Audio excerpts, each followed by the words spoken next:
before, after, before, after. Kita try kat sini. Oh, ni memang macam tak pernah basuh. Kita try dulu lap. Memang tak hilang lah kan. So, pergi. Kita guna Super Magic Cleaner ni.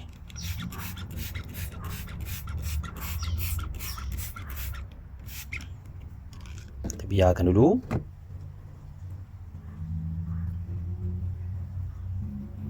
Ni kalau korang beli, korang dapat juga sekali dengan dia punya towel ni, microfiber.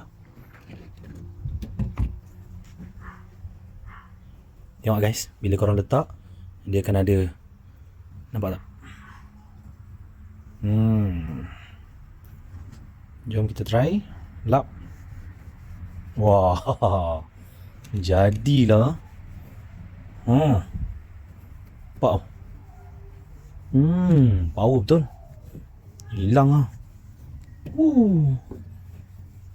Ni kita try lap kat cermin tadi. Kita dah spray. Tengok sikit.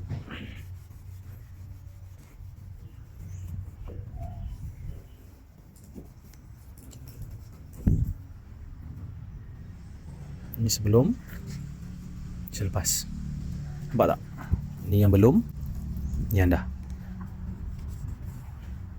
Ni hasil lepas guna Super Magic Cleaner. Kalau nak sebelum dia macam ni. Nampak ni? Ni line-line ni kan? Line macam ni. Dia dah berubah macam ni. Oh, jadi guys. Jadi. So kalau korang nak dapatkan Super Magic Cleaner ni, korang boleh pakai indoor dengan outdoor dan memang senang sangat nak cuci. Korang just biarkan 5 ke 10 saat je. Korang boleh check out terus dekat Bag Connect. Approve.